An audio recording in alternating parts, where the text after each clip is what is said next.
ચંડીસર પુલ પાસે નાકાબંધી દરમિયાન મોટી કાર્યવાહી કરી છે। પોલીસે ટોયોટા કોરોલા કારમાંથી વિદેશી દારૂ અને બિયરની 1433 બોટલ જપ્ત કરી છે। આ દારૂનો જથ્થો 5,01,203 રૂપિયાનો કિંમતનો છે।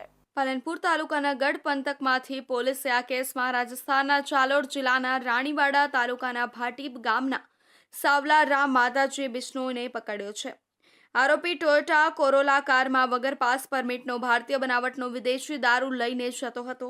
ટોયોટા કોરોલા ગાડીમાં વચ્ચેની સીટમાં તથા પાછળની સીટમાં તથા ડેકીમાં ગેરકાયદેસર અને વગર પાસ પરમિટે ભારતીય બનાવટનો વિદેશી દારૂની નાની મોટી બોટલો તથા બિયર ટીન નંગ 1,433 કુલ, જેની કિંમત 5,01,203ના મુદ્દામાલ સાથે મળી આવ્યો હતો, જેથી પોલીસે મોબાઈલ તથા ટોયોટા કોરોલા ગાડી કિંમત ₹1,50,000નો મુદ્દામાલ પણ રાખી કુલ મુદ્દામાલ કિંમત ₹6,61,203ની હેરાફેરી કરતા પકડાઈ જઈ તથા પિકઅપ ડાલાનો ચાલક તથા દારૂનો જથ્થો મંગાવનાર અરવિંદભાઈ નામનો માણસ હાજર નહીં મળી આવતા એકબીજાએ ષડયંત્ર રચી ભારતીય બનાવટનો વિદેશી દારૂનો જથ્થો અનધિકૃત રીતે ચોરી છુપીથી ગુજરાતમાં ઘુસાડવાનું ગુનાહિત કાવતરું રચી ગુનો કર્યો હોવાથી તે તમામ ઇસમો વિરુદ્ધ પ્રોહિબિશન મુજબ કાયદેસર તપાસ થવા ફરિયાદ કરવામાં આવી છે અને જિલ્લા પોલીસ વડા અક્ષયરાજ મકવાણાની સૂચના મુજબ